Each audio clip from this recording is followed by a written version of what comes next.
안에 이제 제가 앞서 설명드렸던 그 가계부 사이트 사용법을 설명드리도록 할 텐데요. 사이트 이름부터 먼저 확인해 볼까요? 사이트 주소는요. www.moneynavi, money, M-O-N-E-Y, 그리고 내비게이션을 뜻하는 navi.co.kr입니다. 회원가입은 뭐 간단하니까 여러분들이 이제 하시면 되고요. 제가 일단 그 회원가입을 한 상황에서 임의로 어떻게 사용하는지 하나하나 설명드리도록 하겠습니다. 회원가입을 하시면 가장 먼저 이제 해야 될 게 바로 뭐냐면 가족 등록입니다. 여기 이제 공지사항에서도 나와 있는데요. 스텝 1, 가족 등록부터 하시는데요. 이 가족 등록은 미혼은 하실 필요가 없어요. 결혼하신 기혼 가정에 한해서만 해주시면 됩니다. 가족 등록을 하는 메뉴는 그 오른쪽 상단에 마이 페이지가 있습니다. 그래서 이 마이 페이지의 하단에 보면 가족 등록이라고 되어 있어요. 그래서 얘를 선택을 하시면 가족 등록을 하실 수가 있습니다. 자, 기존에 되어 있던 거는 이렇게 삭제를 하고 제가 처음부터 하는 거를 알려드리도록 하겠습니다. 자녀 이름부터 한번 해볼까요? 그래서 첫째. 태어난 연도는 뭐 2004년도다. 이렇게 해서 등록하면 바로 이렇게 들어옵니다. 그 다음에 둘째도 마찬가지 방식으로 선택을 하셔서 2007년도에 태어났다. 자녀 등록 누르시면 되죠. 그 다음에 배우자도요. 이름 배우자로 할까요? 배우자 태어난 연도 75년생이다. 회사원이다. 직업을 선택을 하시면 되죠. 그래서 또 배우자를 이렇게 등록하면 바로 이렇게 등록이 됩니다. 우리가 이렇게 가족을 등록하는 이유는요. 나중에 이제 그 지출이나 소득을 등록을 할 때 누가 얼마를 쓰는지 또는 누가 얼마를 버는지를 정확하게 파악하기 위한 것이거든요. 그래서 뭐 어렵지 않으니까요. 일단 가족 등록 해주시고요. 자, 그 다음에 두 번째 여기 이제 아래 공지사항에 나와 있는 스텝 2 계정관리입니다. 가계부를 쓰기 위해서는 어떤 가계부도 사실은 계정관리가 먼저 우선이죠. 그래서 계정관리에 대해서 알아보도록 하겠습니다. 계정관리는 가계부 쓰기에서 지출 계정관리라는 메뉴가 있습니다. 그래서 여기를 선택해서 들어가시면 돼요. 자, 이 머니내비는요, 총 그 10개의 계정이 있는데요. 이 머니내비의 그 계정관리 단계에는 앞서 설명드린 것처럼 가장 큰 게 계정, 그 다음이 계정 아래가 항목, 그 다음 항목 아래가 이제 세부 항목 총 3단계로 이루어져 있습니다. 그리고 이제 이런 모든 그 계정 항목, 세부 항목은요, 회원가입을 하면 그냥 자동적으로 사용할 수 있게 세팅이 되어 있어요. 그래서 처음부터 복잡하게 뭐 계정을 관리하겠다 이렇게 생각하지 마시고요. 지금은 어떤 계정들이 있구나, 어떤 항목들이 있구나를 그냥 쭉 한번 보고 넘어가셔도 충분하시거든요. 보시면 가족이 같이 쓰는 공동생활 또는 뭐 먹고 사는 생활, 아이들을 키우는 데 들어가는 장려, 양육, 뭐 사람 노릇 이런 식으로 돼 있고요. 이게 계정이면 이제 이 아래에 있는 이런 버튼들은 그 바로 아래에 있는 항목이 됩니다. 그리고 이 주거란 항목 아래에 보시면 이런 식으로 전기요금, 가스비, 난방비 같은 세부 항목들이 이렇게 보여지게 되는 거죠. 우리가 나중에 지출을 입력을 할 때는 이 세부 항목 단위로 입력을 하게 됩니다. 자, 이걸 이제 관리하고 수정하는 방법은 제가 나중에 다시 설명드리고요. 일단은 이렇게 10개의 계정이 있다. 그리고 그 아래 항목이 있고 그 아래 세부 항목이 있다. 이 정도까지만 아셔도 충분하십니다. 자, 이렇게 해서 지출 계정을 확인하셨고요. 그 다음 이제 세 번째가 뭐냐? 여기에 보시면 예산 관리입니다. 이 머니내비는 제가 앞서 말씀드린 것처럼 예산에 맞춰서 지출을 하는 시스템입니다. 그래서 그 계정별로 예산이 설정되어 있지 않으면 전혀 그 쓸모를 다 할 수가 없어요. 그래서 조금 계정이 많고 그 설정해야 될 내용이 많다 하더라도 반드시 예산부터 설정을 하셔야 됩니다. 근데 이제 한번 설정을 해 놓으시면은요, 그거는 예를 들면 연도가 바뀌어도 그걸 계속 사용하실 수 있기 때문에 처음에만 조금 번거롭지만 설정을 해주시면 그다음부터는 수정할 때만 바꿔주시면 되거든요. 그래서 조금 어렵고 복잡하다 느끼실지라도 저랑 같이 한번 해보도록 하겠습니다. 자, 여기 보면 가계부 쓰기에 이제 예산 관리가 있습니다. 예산 관리를 클릭을 하시면 자, 이렇게 예산관리 화면이 나오게 되는데요. 지금은 이제 새로 가입을 했으니까 아무것도 설정이 되어 있지 않죠. 그래서 가장 먼저 해야 할 일은 시작 날짜. 이 시작 날짜가 뭐냐면 가계부를 쓰기 시작하는 날짜를 말하는데요. 그 시작 날짜를 설정해야 됩니다. 그래서 우리가 지출 등록, 즉 가계부를 쓰기 시작한 연도, 월, 일을 선택을 하시면 되고요. 참고로 이렇게 I라고 되어 있는 것은요, 이렇게 도움말입니다. 그래서 마우스를 갖다 대면 또는 이제 핸드폰을 사용하시는 경우 손가락을 이렇게 클릭을 하시면 이런 도움말이 있으니까 참고하시면 되고요. 자, 그럼 시작 날짜를 설정해 보겠습니다. 자, 2017년 1월부터 쓰겠다 라고 이렇게 저장을 하시면 돼요. 그럼 제 시작 연월이 저장이 되었습니다. 자, 이제 시작 연월이 저장이 되었으면 계정별로 이제 예산을 설정하실 수가 있어요. 하나씩 해볼까요? 자, 2017년 먹고 사는 생활부터 한번 해보겠습니다. 지금은 조회를 하셔도 다 영원으로 나오죠. 그죠? 예산 설정이 안 되어 있습니다. 여기서 이제 잠깐 설명을 드리자면 월 예산이 있고 연 예산이 있어요. 월 예산은 뭐냐면 매달 반드시 이제 지출되는 예산이 바로 월 예산입니다. 매월 지출하는 예산이죠. 연 예산은 뭐냐면 연 단위, 그러니까 1년에 한 번이라든가 혹은 불규칙하게 지출되는 예산이 바로 연 예산입니다. 자, 그래서 한번 써볼까요? 주부식, 뭐 내가 한 달에 한 20만 원 정도 쓴다. 그죠? 과일은 한 5만 원 정도 쓴다. 간식도 한 5만 원 정도 쓴다. 자, 이렇게 설정을 하시면 되죠. 자, 그러면 월 예산은 30만 원 이렇게 자동으로 환산돼서 나옵니다. 외식은 나는 한 달에 외식은 한 10만 원은 하는 것 같아. 10만 원 하면 되겠죠? 근데 배달 음식은 매달은 안 하고 1년에 한 10만 원 정도 먹는 것 같아. 그럼 1년에 10만 원, 연 예산이 되죠? 이렇게 써주시면 되는 거예요. 자, 그러면 이걸 합하면 지금 연 환산하면 130이지만 월은 뭐 10만 8천 원 정도가 된다. 이렇게 되는 거죠.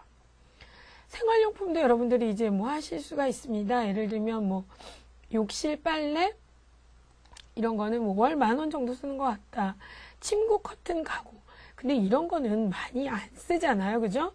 그러니까 이런 건 연으로 한 10만 원 쓸까? 그럼 연 예산에 이렇게 써주시면 돼요. 컴퓨터 소모품도 아니 나 한 10만 원 정도 쓰는 것 같아. 이런 식으로 해서 생활용품은 한 달에 뭐 5만 원 이렇게 쓴다. 수선 수리비 이런 것도 뭐 매달 들어가진 않잖아요. 연에 한 10만 원 쓸까? 10만 원 이렇게 써주시면 되죠. 그다음에 이제 목욕, 뭐 김장 이런 거 있습니다. 김장은 보통 연 예산이잖아요. 그래서 나는 이 김장 하는데 한 20만 원 정도 써. 이런 식으로 해서 예산을 설정을 해주시는 거죠. 자, 이렇게 제가 보시면 근데 이제 예산은 이 식비라든가 외식은 그 먹고 사는 생활 계정의 항목이죠. 그죠? 그 다음에 이 식비에 대한 세부 항목, 즉 주식, 부식 단위로 이렇게 예산을 설정을 해주시면 돼요. 그 다음에 다 왔다. 그럼 어떻게 하면 되죠? 예산 저장을 해주시면 됩니다.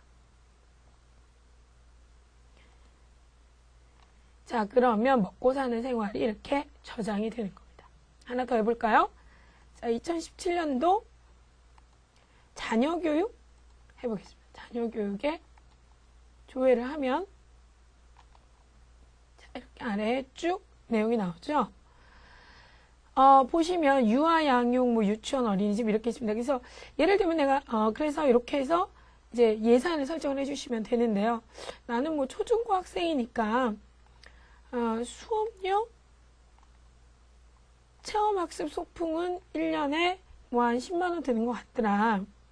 그 다음에 급식비, 간식비 이거는 한 달에 10만 원이다. 이렇게 써주시면 되고 그 다음에 방과후 교실이라는 게 있어요. 그러면 방과후 교실은 1년에 4번 하니까 예를 들면 한 번에 할 때 20만 원이다. 그러면 1년 하면 어떻게 되는 거죠? 방과후 교실은 분기별로 돈을 내지 않습니까? 그럼 총 4분기 한 번에 낼 때 20만 원 그리고 어떻게 되는 거죠? 80만 원 이렇게 되는 겁니다. 자, 그 다음에 사교육을 한다. 나는 아이를 뭐 강의를 한다. 학원을 보낸다. 뭐 이런 것들도 있을 수 있으시잖아요. 그런 것들도 이제 여기에 다 이렇게 입력을 하시면 되고요. 여기 뭐 학원비가 있네요. 아이들 학원비로 한 달에 30만 원 정도 들어간다. 근데 예를 들면 여기서 학원에서 추가로 1년에 뭐 여러 가지 뭐 다른 기타 비용들로 그래도 한 1년은 단위로 한 20만 원 정도 들어간다. 그럼 이렇게 같이 써주시면 돼요. 즉 월예산과 연예산은 같이 이렇게 써주셔도 상관없습니다. 그 다음에 아이들 보험료 들어가. 아이들 보험료 둘이 합쳐서 내가 6만 원 정도 한 달에 들어간다. 그럼 이렇게 6만 원 넣어주시면 되죠. 자, 이런 식으로 해서 아이들, 자녀, 내가 이 아이를 키우는 데 들어가는 돈도요. 이런 식으로 쭉 해주신 다음에 마찬가지로 예산 저장을 해주시면 돼요. 자, 예산 저장 성공을 했죠? 자, 그러면 자, 이렇게 하면은 이렇게 계정별로 이렇게 예산을 저장을 하면요. 지출 순위가 나와요. 지금 보니까 자녀 양육이 먹고 사는 생활보다 조금 더 많이 쓰네요. 자, 그래서 이런 식으로 여러분들께서 요 나머지 그 계정에 대해서 예산을 쭉 잡아보시면 되는 겁니다. 그 다음 하나만 더 해볼게요. 예산의 지출이라는 게 있습니다. 이게 뭐냐. 우리가 이렇게 예산을 짜서 생활을 하지만 살다 보면 예산에 처음에 예산하지 못했던 그런 돈들이 반드시 생기거든요. 그래서 우리는 그거를 이제 예산의 지출이라는 항목으로 미리 예산을 잡아놓는 겁니다. 그럼 얘는 얼마 정도 하면 좋을까? 제가 해보니까요. 이 한 달치 평균 생활비 정도를 그 연예산으로 잡아서 하면 되겠더라고요. 예를 들면 내가 한 달에 한 300만 원 정도 우리 집 생활비 쓰는 것 같아. 그러면 예산의 지출은 300만 원 정도를 연예산으로 이렇게 기입을 해서 잡아놓는 겁니다. 이 예산의 지출도 여러분들이 반드시 잊지 말고 예산을 잡아놓으셔야 돼요. 저 같은 경우도 작년만 해도 갑자기 컴퓨터가 고장이 나서 노트북을 사야 되는 일이 발생을 한 거예요. 그럼 그건 어디서 예산을 잡아서 쓰냐? 바로 이런 예산의 지출에서 잡아다가 쓰셔야 한다는 거죠. 자, 그래서 이것도 예산을 저장을 해주시면 되겠습니다. 자, 그럼 이런 식으로 이제 지출이 나왔고요. 그래서 이 예산 현황을 보실 수가 있습니다.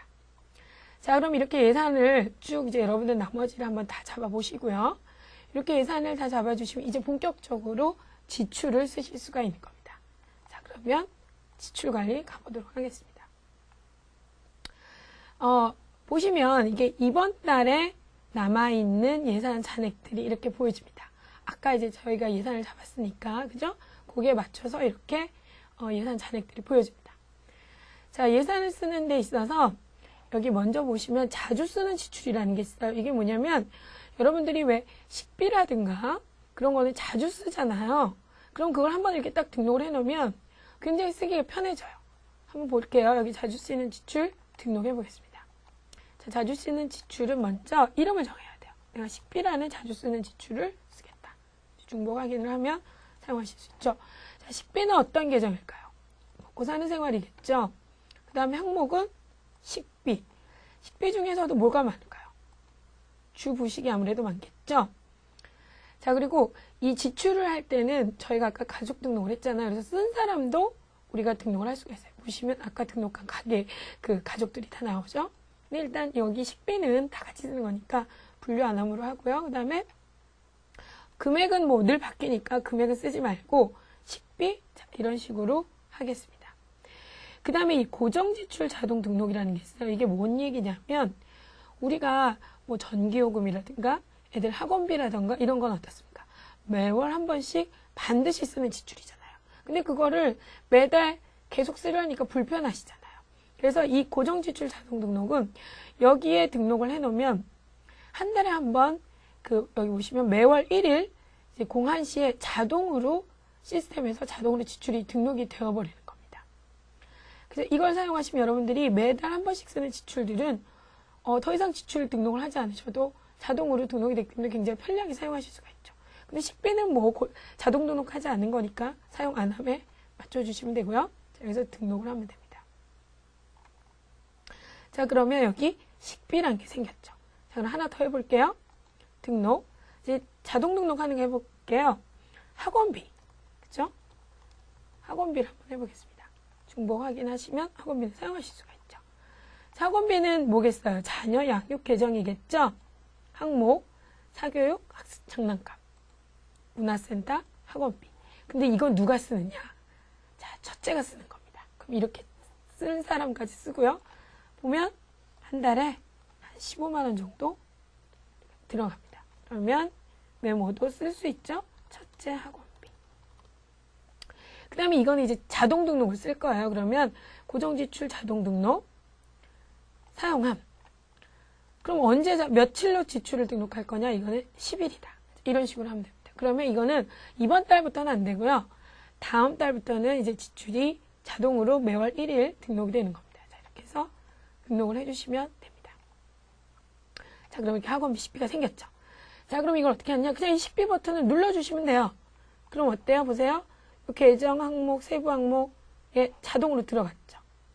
그래서 우리는 어떻게 하면 되나? 날짜 1월 10일 금액만 써주시면 돼요. 자, 그럼 여기 쓰기 전에 한 번만 확인해 볼게요. 지금 먹고 사는 생활이 50만 9,980원 정도죠? 자, 여기서 내가 얼마를 쓸 거냐면 10,000원을 한번 써보겠습니다. 자, 그러면 저 예산이 어떻게 바뀌는가 볼게요. 지출이 저장되면 아래에 지출이 저장됐다고 나오죠?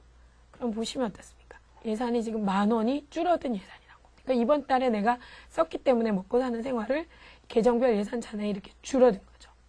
자, 자녀 양육도 한번 해보겠습니다. 학원비. 자, 이거는 아까 자동 등록을 한 게 15만 원을 등록했으니까 15만 원 등록이 됐는데 제가 5만 원만 등록을 하겠습니다. 자, 이거는 근데 둘째의 학원비예요. 둘째 학원비라고 이렇게 하고 지출 날짜는 뭐 5일날 쓴 거다. 자, 보시면 저장됐죠?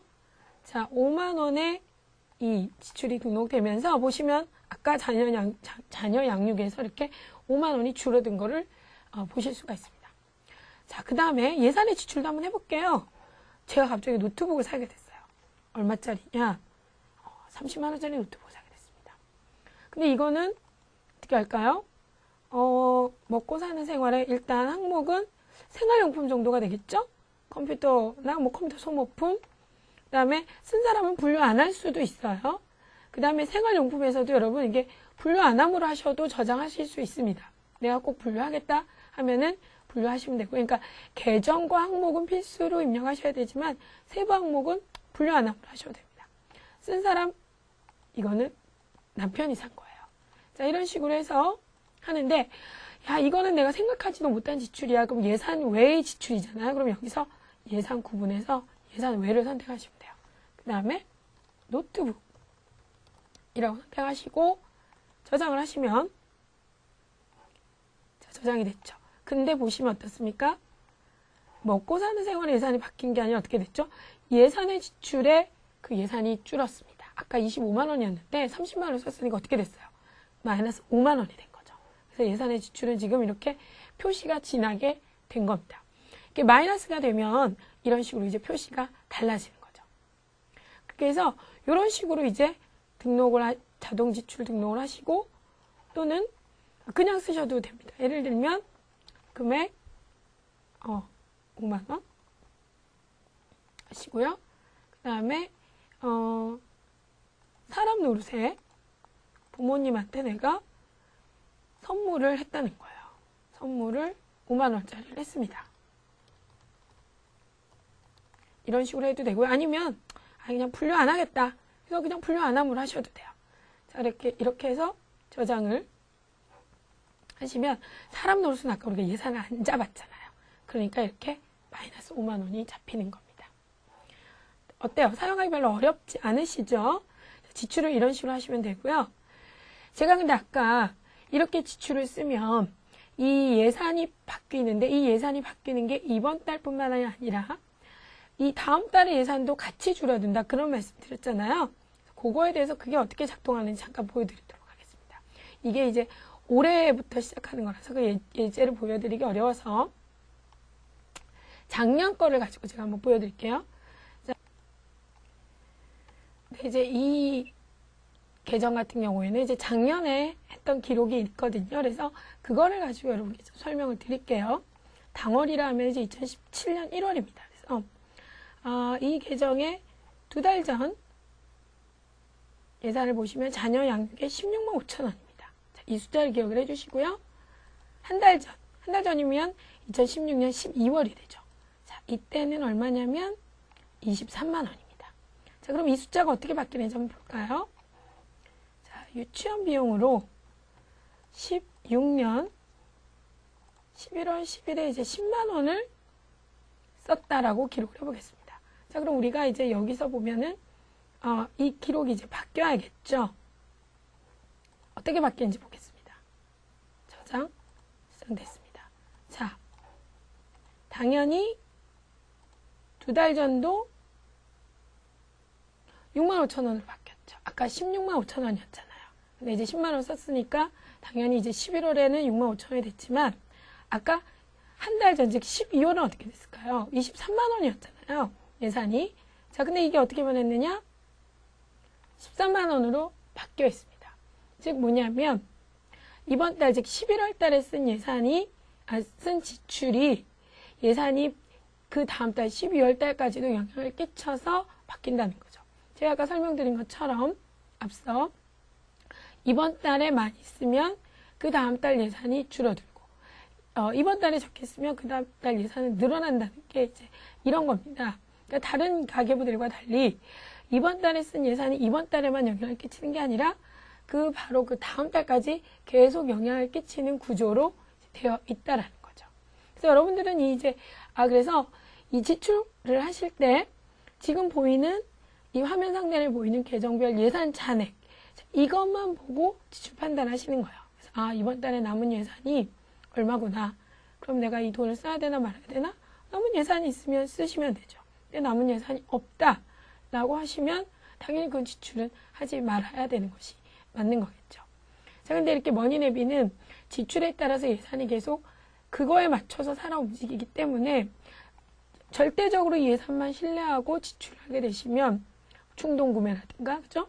그다음에 불필요한 지출이라든가 후회하는 지출 이런 것들을 최대한 막을 수 있다라는 겁니다. 자, 그럼 이렇게 지출 사용에 대해서 제가 이렇게 쭉 설명을 드렸고요. 그 다음에 그렇다면 이제 수입 관리에 대해서도 이제 설명을 드리도록 하겠습니다.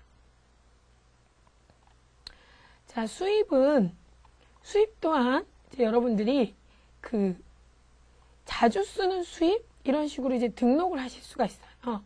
이제 여기 보시면 이제 하나가 등록이 되어 있는데요. 그러니까 매달 예를 들면 발생하는 수입이라든가 또는 내가 뭐 계속 입력을 해야 되는 수입 이건 아까 자주 쓰는 지출처럼 등록을 해주시면 되는데요. 예를 들면 여기서 남편 월급이라고 하죠. 그래서 중복 확인을 하시면 사용하실 수가 있습니다. 그럼 얼마냐? 남편 월급 300만 원이다. 이렇게 쓰시고요. 그 다음에 구분. 수입의 구분은 크게 고정수입과 변동수입이 있습니다. 자, 그러면 남편 월급은 고정수입이니까 고정수입으로 하고요. 그 다음에 이제 이거는 월급이죠. 월급 하는 겁니다. 자, 그 다음에 버는 사람. 내 남편. 하고 메모는 뭐 쓰셔도 되고 안 쓰셔도 되고요. 자, 그 다음에 이거는 지출과 마찬가지로 자동 등록을 하실 수가 있어요. 그러니까 매달 한 번씩 반드시 발생하는 수입이라면은 자동 등록을 사용함으로 놓으시고 그 다음에 월급날을 선택을 하시면 이렇게 해서 등록을 하시면 이 2월부터는 여러분들이 수동으로 기입하지 않으셔도 자동으로 이 수입으로 등록이 됩니다. 자, 그래서 이런 식으로 등록을 하시면 남편 월급이란 게 들어오죠. 그 다음에 왜 아이들 용돈 같은 거 받잖아요. 친척들한테. 그래서 아이 용돈 이런 것도 수입으로 잡겠다. 중복 확인 사용하실 수 있죠. 금액은 정해져 있지 않으니까 쓰지 않으셔도 되고요. 이거는 변동 수입이죠. 변동 수입도 이렇게 굉장히 많습니다. 우리가 수입 종류가 되게 많아요. 그래서 자녀 용돈 버는 사람은 이제 아이가 여기서 둘이니까 둘 중에 하나니까 지금은 지정하지 않고요. 그래서 아이 용돈 아이가 친척에게 받는 돈 이런 식으로 이제 해놓으시면 되는 거죠. 이것도 이제 자동 등록은 아니잖아요. 그래서 자동 등록은 사용 안 함으로 등록을 해놓으시면 아이 용돈이 이렇게 나옵니다. 그래서 우리 아이가 친정한테 돈을 받았는데 그걸 나한테 맡겼다든가 내가 그냥 그걸 쓴다라고 하면 아이 용돈 하시면 되죠. 그래서 이거는 5일 날 받았어. 금액은 5만 원을 받았다. 그럼 이제 이거는 아까 자동으로 등록해 놓은 거니까. 근데 얘는 누가 받았냐? 둘째가 받은 돈이다. 그럼 이렇게 해서 등록 해주시면 등록이 됩니다. 뭐 남편 월급도 이런 식으로, 그죠? 왜냐면 이게 자동 등록은 다음 달부터 등록이 되는 거니까요. 이번 달 내가 미리 등록해 놓겠다. 그럼 이제 이런 식으로 해서 등록을 해주시면 되는 거죠. 자, 이렇게 해서 수입을 등록을 하실 수가 있으십니다. 자, 이번에는 저축 관리를 한번 해보도록 하겠습니다. 저축을 관리하시기 전에는요, 먼저 그 통장 관리를 하셔야 돼요. 그래서 통장 관리를 선택을 하시고요. 그러면 여러분들이 사용하시는 통장을 이제 입력을 하셔야 돼요. 통장 크기 이제 4가지입니다. 현금성, 원금 보전, 원금 손실, 장기 목적성. 그러니까 현금성은 수시 입출금이 가능한 통장이고요. 원금 보전은 그 적금이나 예금 같이 원금이 보존되는 것이고요. 원금 손실은 펀드나 뭐 주식 투자 같이 원금을 까먹을 수도 있는 그런 저축을 말합니다. 그리고 이제 장기 목적성은 노후연금처럼 장기적으로 그 5년 이상 이렇게 저축하는 것들을 얘기를 해요.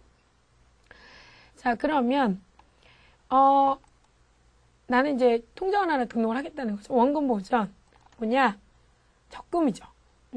적금 하고 중복 확인을 하면 적금은 사용할 수 있다.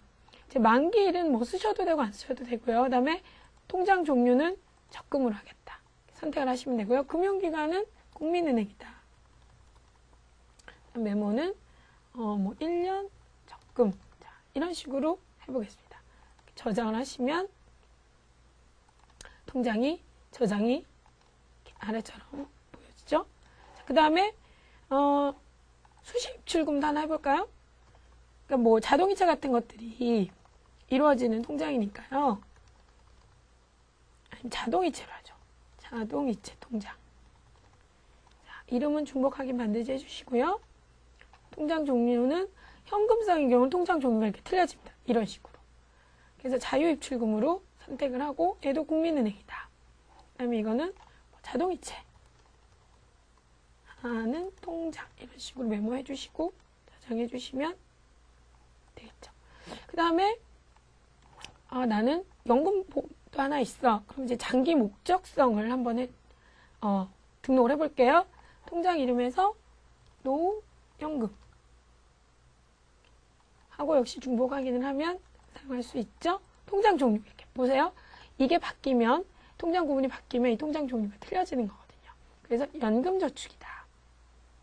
그래서 연금 어디냐? 교보생명이다. 하고 메모는 부인의 노후연금. 자, 이런 식으로 해서 저장을 해주시면 이제 통장이 저장이 됩니다. 자, 이렇게 먼저 저축을 해야 하는 통장들을 이런 식으로 이제 저장을 해주신 다음에 그 다음에 저축 관리를 해주시면 돼요. 자, 저축도요, 월 고정 저축을 등록할 수가 있습니다. 자, 내가 한 달에 30만 원씩 적금을 든다. 자, 아까 통장 등록했죠? 보세요. 아까 노후연금, 자동이체 통장, 적금, 내가 등록한 그 통장 이름들이 나타나죠? 적금이다. 그러면 이렇게 자동적으로 내가 등록한 내용들이 나타납니다. 그 다음에 얘는 월 고정이니까 내가 자동 등록을 쓰는 게 좋겠죠. 편리하겠죠. 왜냐하면 이렇게 한번 해놓으면 별도로 다시 입력 안 해도 되니까. 그래서 자동 등록 사용한다. 저축일은 20일이다. 이런 식으로 해서 등록을 하면 자, 이런 식으로 적금이 등록이 됩니다. 근데 이제 그리고 또 하나 해볼까요? 금액 또 10만 원 통장 선택 노후연금 사용함. 그죠? 자동등록 사용해야 되겠죠? 이건 10일 날 10만 원씩 들어가는 거니까 등록. 그래서 이제 적금과 노후연금이 선택되었습니다. 자, 이건 이제 이걸부터 선택되니까 자동 등록되니까 이번 달은 직접 써야겠죠? 그래서 적금 하면은 아까 내가 입력했던 내용들이 이제 그대로 들어갑니다. 이거는 20일 날 하니까 10일 날 해서 등록 하면은 자, 이런 식으로 저축이 30만 원 등록이 됐죠. 노용금도 해볼까요? 노용금 얘는 뭐 10일 등록을 한다 치고 등록 하면은 이런 식으로 저축이 등록이 되는 겁니다. 네, 그리고 이제 이렇게 쓰다 보시면 나에게 좀 필요 없는 계정들도 있다라고 느끼시는 부분들이 있을 거예요. 또는 나는 이런 세부 항목 추가했으면 좋겠는데 라고 이제 계정을 어떻게 수정하고 싶다 라고 이제 생각하실 텐데 그 방법을 좀 알려드리도록 하겠습니다. 자, 가계부 쓰기에서 지출계정 관리 아까 들어왔었죠. 자, 여기서 나는 빚이 없다. 부채 상환. 이거 나 사용 안 하겠다. 그러면 이렇게 옆에서 사용 안 하면 눌러주시면 돼요.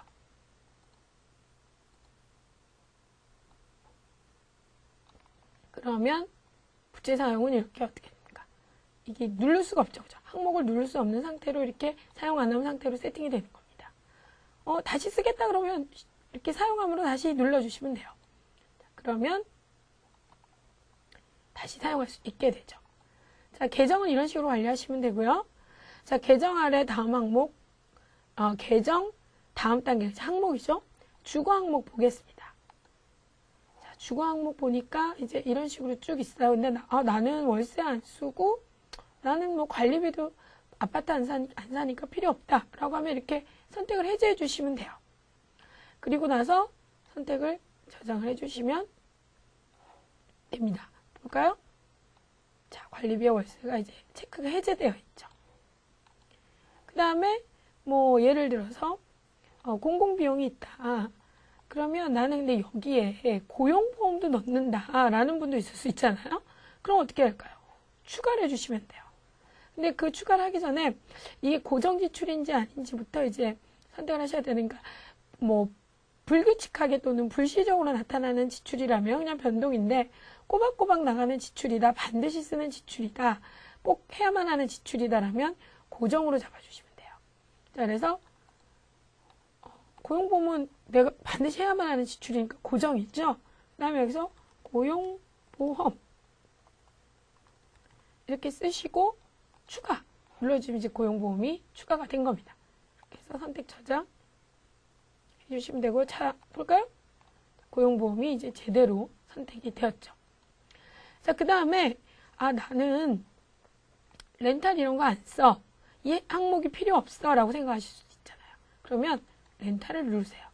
그 다음에 이제 두 개가 되어 있는데 이거를 누르거나 해제하면 이렇게 전체가 선택이 해제됩니다.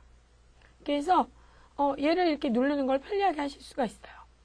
그래서 전체를 선택을 해제하시고 선택을 저장하시면 어때요? 렌탈은 하얀색으로 바뀌죠. 이거는 내가 쓰지 않는 그런 이제 항목이다라는 뜻입니다. 그래서 이런 식으로 여러분들께서 이런 그 계정, 그 다음에 항목, 그리고 이제 항목을 눌렀을 때 나타나는 세부 항목들을 이제 관리하실 수가 있습니다. 자녀 양육 같은 경우에도 예를 들면 나는 유아가 3세 미만의 유아가 우리 집에 없다라면 자, 선택을 하세요. 그 다음에 어떻게 하면 되죠? 이걸 다 클릭하는 게 번거로우시죠? 자, 얘를 이렇게 선택 해제를 하시면 다 전체적으로 선택 해제됩니다. 그 다음에 선택을 저장을 하시면